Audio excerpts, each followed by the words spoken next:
Creating a safe area for your pet to enjoy the outdoors is an important part of pet ownership. Come here, Jake.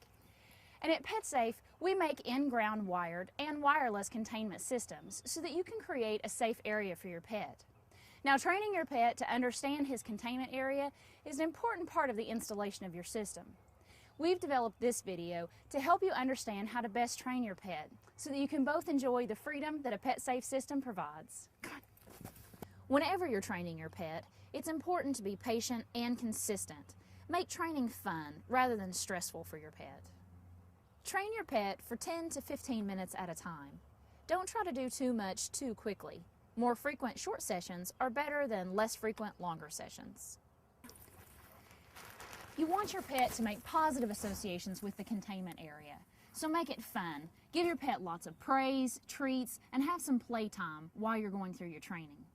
Now, you also want to make sure that while you're training that you use some other method of containment, such as a leash or tie-out. You should also remove the receiver collar in between sessions. If your pet shows signs of stress, such as his ears are tucked or his body is lowered, slow down the training schedule. Add some additional days of training, or increase the amount of playtime with your pet during training. You can also use food treats to help you. For the sake of communication, we call the area of your yard the pet area, and the end of your containment area the boundary zone. We'll be using these terms throughout the video. Your containment system should be completely installed before you start training. If you need help installing your system, we've created a video for this too. The flags that are provided in your kit, you should go ahead and place those in your yard, about 10 feet apart. Once you've done this, you're ready to get started with your training. Come on, buddy.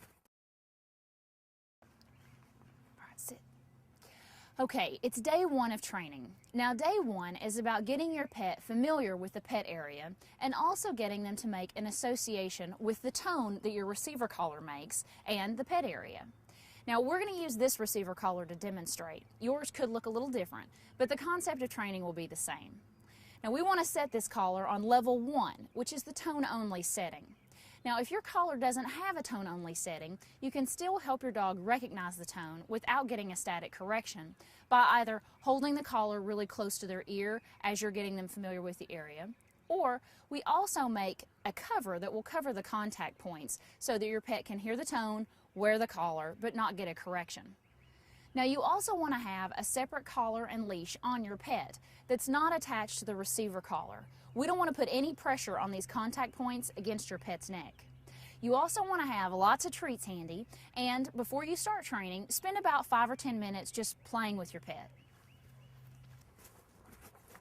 Now, keeping it fun, take your pet and walk them up to one of the boundary flags until they begin to hear the beep of the receiver collar.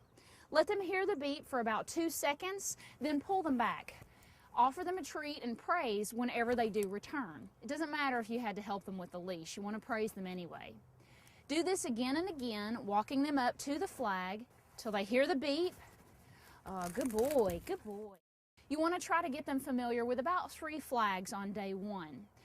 You want to keep working with them until they resist going close to that first flag that you started with. Again, offer them lots of praise, keep it fun, and just work in about 10 to 15 minute increments on day 1. Now, on days 2 through 4 of your training, you'll want to start using the static correction feature of your collar. Now, if your collar has multiple levels of correction, we recommend that you start on level 2 and test your pet's recognition of this level. Again, he'll hear the tone and he'll be receiving a static correction. But all pets are different, so they may not even recognize level 2. What you want to do is just pay attention to your pet and be aware of their recognition level. If you don't see any recognition, go ahead and increase the collar to level 3. Now, recognition will be anything from their ears going up, them looking at the ground, or something like this. When you start to see this in your pet, that's the level that you want to train on. So I'm going to put the receiver collar back on Jake. I got it set to a level of correction that he's familiar with, and I'm ready to start training again. Come on, Jake. Let's go. With full control of your dog and the collar set to the level that you've chosen, walk up to the boundary flag. Let your dog get the warning beep, followed by the static correction. When they get corrected, pull them gently back into the containment area and say, "Good dog." Give some praise and a treat. Good boy. Now, if your dog experiences any kind of stress when they get the static, just stop, have some playtime, reinforce the praise using good dog and other treats. And you just want to keep repeating this process of letting your pet get near the flag, hearing the tone, and getting the correction, and pulling them gently back in. And when they come, offer them praise and a treat. Good boy. As you continue your training on days 2 through 4, you want to keep working with your pet until they resist going into the static correction zone. Just like this. Good boy, Jake. Come on. So around days 5 through about 8, your pet should be very familiar with the pet area. They should recognize the static correction and the tone along with the flags and not be attempting to go outside the area.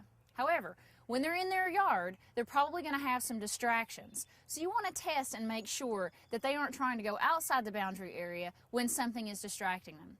So to test this, you want to get a toy like a ball or some treats or something like this that you can actually test this process. So to test this, I'm going to take this ball and I'm going to throw it outside the pet area, and Jake shouldn't try to go get it. Ready? Just like that. When they resist the temptation, praise them, give them a treat. Good boy, Jake. Very good. And just keep doing this all around the pet area, always praising whenever they don't go after that temptation. Good boy, Jake. Come on. After about 8 days of consistent training, you're ready to allow your pet in the pet area but off leash. Now, your pet is only ready for this stage when they're consistently respecting the static correction area and the pet area. During this time, don't include distractions such as throwing toys outside the boundary zone. Preoccupy yourself with other activities and allow your pet to enjoy the yard. Now, if for any reason they do go outside the static correction zone, take the receiver collar off and lead them back into the pet area. You may want to reinforce some of the training that we've already talked about if that happens. After about 2 weeks of consistent training, most pets are ready to run. You should check in on your pet at regular intervals, making sure they continue to respect the boundary area. After you're satisfied that your pet's training is complete, you can remove every other boundary flag for 4 days until all flags are removed. You may want to save your boundary flags for future use. 2 final important points to note. If you're going to take your pet out of the pet area, you want to remove the receiver collar and replace it with a leash. You also want to leave the containment area at the same place every time. This will help your pet associate leaving the containment area with you, the leash, and this specific spot.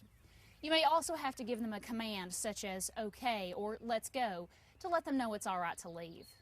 Finally, you want to take the receiver collar off your pet on a regular basis. Just as humans can get bed sores from laying in one place too long, the same can happen with your pet and a collar. So for their comfort and health, take the collar off at least daily. We know you're going to enjoy the freedom that a PetSafe containment system gives you and your pet. If you have any issues with training or installing your system, please call our customer care center. They're standing by to help you. Come on, Jake, let's go.